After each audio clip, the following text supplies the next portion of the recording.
नमस्कार दोस्तों, उम्मीद है कि आप लोग कोरोना से अपना पूरा बचाव कर रहे होंगे और आप सबकी इजाज़त से फ़िलहाल के लिए मास्क हटा रहा हूँ ताकि मेरी आवाज़ साफ साफ रिकॉर्ड हो सके। दो बातें जो आज ख़ास तौर पर इस वीडियो चैट में आपके साथ करने आया हूँ वो ये कि श्रमिक कानूनों में बदलाव को लेकर देश में एक नई बहस खड़ी हो रही है। आपने कुछ ने सुना होगा या नहीं सुना होगा तो मैं बता दूं कि जिस तरीके से देश की में अर्थव्यवस्था पटरी से उतर गई है, कोरोना के कहर के चलते काम धंधे बंद हैं, उसको दोबारा रिवाइव कराने के लिए बहुत सी सहूलियतें सब लोग चाहते हैं। आम इंसान भी चाहते हैं, कामगार भी चाहते हैं, श्रमिक भी चाहते हैं, सरकार देना भी चाहती है और यहाँ तक कि जो मिल मालिक हैं, जो फैक्ट्री मालिक हैं, जो उद्योगपति हैं, वो भी सरकार से राहत चाहते हैं। उसकी कुछ वजह है। हमको ये बहुत गहरी और आपस में उलझी हुई एक कॉम्प्लेक्स सिचुएशन पैदा हो गई है, क्योंकि आपको अर्थव्यवस्था को ऊपर भी लेके आना है और आपको राहत भी हर वर्ग को देनी है। लेकिन जब आप मजदूर को भी राहत देंगे और मालिक को भी राहत देंगे तो आपस में दोनों के हितों का टकराव होता है। ऐसे में बैलेंस बना के चलने की सबसे ज़्यादा ज़रूरत है। इस वक्त में हम सब जानते हैं कि कोरोना की दवाई हमारे हाथ में नहीं है, कोई टीका नहीं आया है, उसको आने में अभी वक्त लगेगा, 6 महीने से साल भर तक लग सकता है उसका इजाद होने में। फिर वो जब तक मार्केट में आएगा, उपलब्ध होगा, आम इंसान के खरीदने लायक बनेगा, उसमें कुछ और वक्त आप और जोड़ लीजिए। तो इन परिस्थितियों में अगर साल डेढ़ साल का वक्त लगता है तो क्या साल डेढ़ साल तक देश लॉकडाउन में रहे? क्या आप चाहेंगे साल डेढ़ साल तक आपका काम धंधा बंद रहे? कोई नहीं चाहेगा ऐसा, क्योंकि अगर काम धंधा बंद रहेगा तो लोग बाग भुखमरी की नौबत आ जाएगी, जैसा कि हम मजदूरों के पलायन की तस्वीरों में देख रहे हैं। जैसा कि हमने कल महाराष्ट्र में ट्रेन एक्सीडेंट में देखा कि कैसे सोए हुए मजदूरों पर से ट्रेन गुजर गई, जिसमें किसी की भी गलती नहीं है। बेचारे मजदूर जो हैं वो थक गए थे, रेस्ट करने लगे, ऊपर से ट्रेन आई, गुजर गई, ट्रेन ने हॉर्न बजाया, उन्होंने सुना नहीं, इतनी उनमें थकान थी। तो मेरे कहने का मतलब ये है कि दोनों लोगों के लिए, मजदूरों के लिए भी और मालिकों के लिए भी, सरकार का यह फ़र्ज़ है कि वो ऐसी कोई नीतियाँ बनाए जिससे अर्थव्यवस्था भी पटरी पर लौटे और लोगों को भुखमरी के नौबत से, हालात से बाहर निकाला जा सके। तो वो कैसे हो सकता है? वो ऐसे हो सकता है क्योंकि अभी सोशल डिस्टेंसिंग के नियमों का पालन करना है। आप अपनी फैक्ट्री में, अपने काम धंधे पे 100% लोगों के साथ काम नहीं कर सकते। तो अब सरकार यही कह रही है तमाम मिल मालिकों से, तमाम उद्योगपतियों से, तमाम ओनर से कि आप अपने धंधे को सिर्फ 8 या 10 घंटे या 12 घंटे में मत बांटिए। आप लोगों की ड्यूटीज़ को दिन भर में फैला दीजिए, 24 घंटे के वक्त में काम करिए और लोगों की शिफ्ट लगाइए, पालियों में काम करिए। एक साथ पता लगा एक कमरे के अंदर 10 आदमी काम करते हैं, वो उतनी ही छोटा सा एक MSME सेक्टर का काम है, 10 के 10 एक साथ वहाँ मौजूद रहे तो सोशल डिस्टेंसिंग कैसे हो पाएगी? तो सरकार ने ये सुझाव दिया है तमाम जो MSME सेक्टर के जो जानकार हैं उनके साथ बैठकर कि आप 10 कमरों के कमरे में आप 4 मजदूरों को बुलाइए एक बार में, उनसे एक चौथाई काम कराइए और वो शिफ्ट बढ़ा दीजिए। अगर वो 8 घंटे काम करते थे तो 10 घंटे या 12 घंटे काम कराइए ताकि प्रोडक्शन पे उतना विपरीत असर ना पड़े। तो एक बीच का रास्ता निकालने की कोशिशें कर रही हैं और उसी कोशिश में कुछ राज्य सरकारों ने, ये राज्य सरकारों की बात कर रहा हूँ जिसमें BJP की भी है, जिसमें कांग्रेस की भी है, उन्होंने अपने अपने राज्यों में कुछ श्रम कानूनों में जो कि बहुत सख्त थे उसमें ढिलाई बरत दी है। और ढिलाई इसीलिए ताकि जो उद्योगपति हैं, जो ओनर्स हैं, उनको कुछ राहत मिल सके, क्योंकि अभी कानून बहुत कड़े हैं और अगर वही कानून रहे तो अर्थव्यवस्था को पटरी पर लाने में दिक्कत हो जाएगी। अब मैं उदाहरण के लिए आपको बात करता हूँ, सिलसिलेवार तरीके से उत्तर प्रदेश की बात करता हूँ। तो उत्तर प्रदेश में योगी सरकार ने 3 साल के लिए लेबर लॉज के कुछ नियमों को निलंबित कर दिया है, सस्पेंड कर दिया है, यानी अगले 3 साल तक वो नियम प्रदेश में नहीं लगेंगे। उसमें जो खास चीज़ें जो नहीं हटाई गई हैं वो मैं अंडरलाइन कर रहा हूँ। नौकरी से लोगों को हटाना ये आप नहीं कर सकते। अगर हादसे के दौरान, अगर नौकरी करते के दौरान कोई हादसा हो जाए, हादसे का शिकार हो जाए तो उसको कंपनसेशन देना पड़ेगा, ये भी रखा हुआ है। और समय पर वेतन मिले मजदूरों को, ये भी रखा हुआ है। यानी अगर वेतन की तारीख 31 है या 1 है या 7 है तो उस तारीख के दिन आपको लोगों को अपनी तनख्वाहें देनी पड़ेंगी। ये 3 नियमों को सरकार ने बरकरार रखते हुए बाकी जो नियम थे उनमें ढिलाई बरत दी है। अब जैसे नियम होता है 8 घंटे की शिफ्ट का, अब ये इजाज़त दे दी गई है मिल मालिकों को कि आप 8 के बदले 12 घंटे की शिफ्ट लगाइए। ये इजाज़त दे दी गई है कि आप एक साथ सभी को ना बुलाकर आप 3 हिस्सों में बांट लीजिए शिफ्ट को। शिफ्ट के टाइमिंग्स आप अपनी सहूलियत से तय कर लीजिए कि आपको कब बिजली की आवश्यकता है, कब पानी की आवश्यकता है, जैसे कि आपके पास आपूर्ति है। श्रमिकों के हितों की रक्षा करते हुए हमने अलग से निवेश के माध्यम से, नए निवेश के माध्यम से और पुराने बंद पड़े मिल कारखानों उद्योग को चलाने के लिए, रोजगार ज्यादा से ज्यादा सृजित करने के लिए, श्रमिकों को ज्यादा से ज्यादा नियोजित करने के लिए, प्रवासी श्रमिकों को भी उत्तर प्रदेश में ही भिन्न भिन्न नए निवेश मिल कारखानों उद्योगों के माध्यम से सेवा आयोजित करने के लिए यह अध्यादेश लाया है। इसी तरीके का कानून राजस्थान की गहलोत सरकार ने भी किया। उन्होंने ये साफ कर दिया अपने कानून में एक एग्जीक्यूटिव ऑर्डर से कि अब मजदूरों की शिफ्ट 8 नहीं 12 घंटे की हुआ करेगी।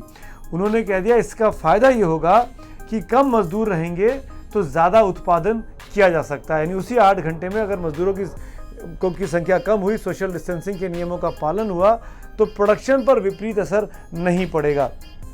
इससे कोरोना से लड़ने में भी मदद मिलेगी। मजदूरों का पलायन काफ़ी बड़ी संख्या में हुआ है, उस वजह से उद्योगों के संचालन में दिक्कत आ रही है।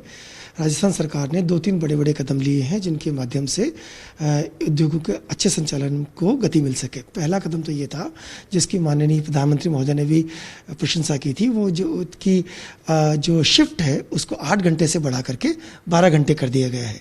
इससे 3 बड़े फायदे हुए हैं। सबसे बड़ी चीज़ तो ये है कि कम मजदूरों में भी राष्ट्रीय उत्पादन उतना ही रह पाएगा, नंबर 1। नंबर 2, चूँकि कोरोना संकट चल रहा है इसलिए सोशल डिस्टेंसिंग हो पाएगी 2। और नंबर 3, सबसे अच्छी चीज़ ये है कि मजदूरों को दुगना पैसा मिल पाएगा। तो जो मजदूर अभी काम करना चाहते हैं उनके लिए पूरी व्यवस्था करते हुए, कोरोना के संबंध में जो स्वास्थ्य विभाग की जो गाइडलाइंस है उनको पालना करते हुए अगर औद्योगिक प्रतिष्ठान चलाना चाहें तो वो 8 घंटे की जगह 12 घंटे चला सकते हैं। तो ये काम यूपी ने भी किया, ये काम राजस्थान की गहलोत सरकार ने भी किया, ये काम मध्य प्रदेश की शिवराज सिंह चौहान सरकार ने भी किया।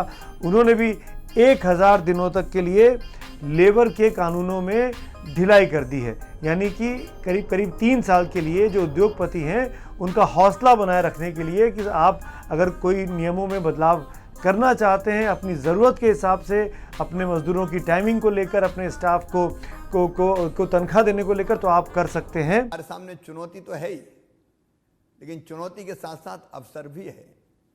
पूरी दुनिया में आज उथल पुथल मची है और चीन जैसे देश छोड़ के कई कंपनियां भारत जैसे देशों की तरफ रुख करना चाहती है।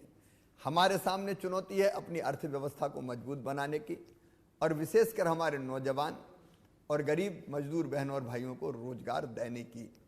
और रोजगार की जितनी संभावनाएं हैं हम उन सब का दोहन करना चाहते हैं। नया निवेश अगर आएगा तो रोजगार के अवसर बढ़ेंगे, डायरेक्ट रोजगार भी और इनडायरेक्ट रोजगार भी।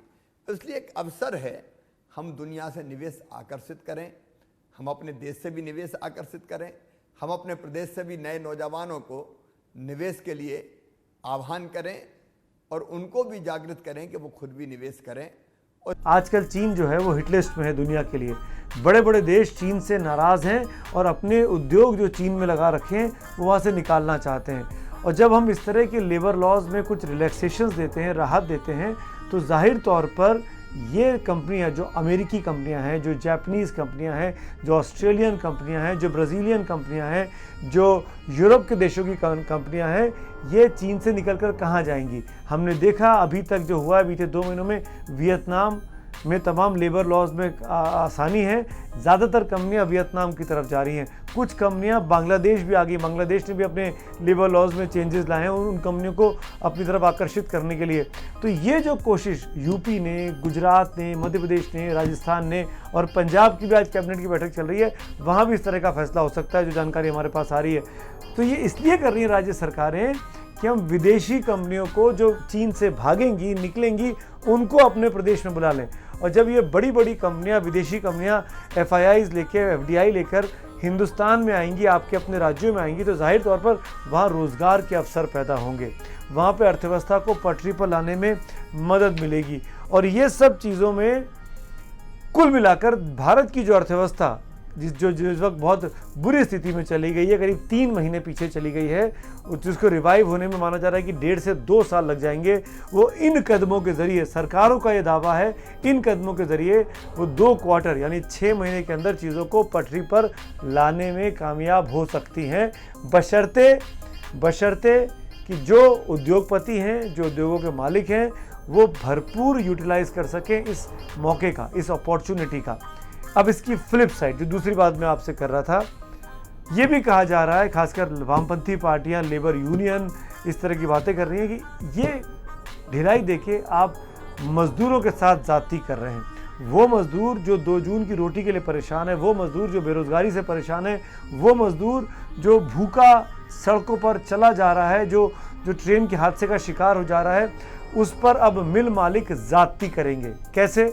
मिल मालिक अब आपकी शिफ्ट 12 घंटे की कर देंगे, मिल मालिक अब आपकी तनख्वाह में कटौती कर देंगे, मिल मालिक कुछ राज्यों में हायर एंड फायर की पॉलिसी अपने हाथ में आ गई कि जब चाहे रख सकते हैं, जब चाहे निकाल सकते हैं। इनके जरिए इन मजदूरों के जो अधिकार थे, जो उनको लेबर कानूनों से मिलते थे, जिसके ज़रिए ये कोर्ट में मालिकों को घसीट सकते थे, वो तमाम चीज़ें अब हाथ से निकल जाएंगी। यानी अब मिल मालिक ज़ाती कर पाएंगे, करने के लिए आज़ाद हो जाएंगे मज़दूरों पर। ये इसकी फ्लिप साइड है और इसीलिए बहुत से लोग सोशल मीडिया पर सरकारों की आलोचना कर रहे हैं। पर मैं ये कहना चाहता हूँ, क्योंकि कांग्रेस की सरकार, राजस्थान सरकार ने ये सबसे पहले लागू किया। क्यों? क्योंकि योगी सरकार इसको लागू कर रही है। तो कांग्रेस, बीजेपी, 2 विरोधी विचारधाराओं की पार्टियां जब दोनों इस बात की ओर तैयार दिखाई दे रही हैं, तो एक इस वक्त बैलेंस बनाने की ज़रूरत है। और बैलेंस तभी बन सकता है कि जब दोनों वर्ग के लोग, चाहे वो मालिक हो, चाहे वो मजदूर हो, चाहे हम जैसे उपभोक्ता हों, चाहे आप जैसे दर्शक हो, हम सबको इस देश के विकास में भागीदार बनने के लिए सेक्रीफाइस करने की ज़रूरत है, त्याग करने की ज़रूरत है। जैसा कि प्रधानमंत्री मोदी बार बार कहते रहे हैं कि आपको गरीबों की मदद करनी है। तो इस तरीके के कानूनों से गरीबों को ये लग सकता है कि उनके साथ ज़्यादती हो रही है, पर ये काम अब सरकारों का है, ये काम पुलिस अधिकारियों का है, ये काम कोर्ट का है कि इंश्योर करें अपने अपने राज्यों में कि गरीब मजदूर के साथ ज़्यादती ना हो पाए। अगर ज़्यादती हो तो उन सरकारों को, उन फैक्ट्रियों को तुरंत ठिकाने लगाया जाए, तुरंत उन पर कार्रवाई हो और इसके ज़रिए लेबर का, मजदूर का, श्रमिक का भरोसा जीता जा सकता है। वरना तो ये माहौल बहुत ही नेगेटिव होता जा रहा है। देश इस वक्त डिप्रेशन के दौर में ना आ जाए, अवसाद के दौर में ना आ जाए, और उसके लिए बहुत ज़रूरी है कि चीज़ें धीरे धीरे रिवाइव हों। और रिवाइव तभी होंगी जब काम धंधा होगा, जब लोग बाग अपनी नौकरी पर जाएंगे और बीमार नहीं पड़ेंगे। तो बीमार पड़ने का खतरा कोरोना से है, कोरोना पास रहने से फैलता है।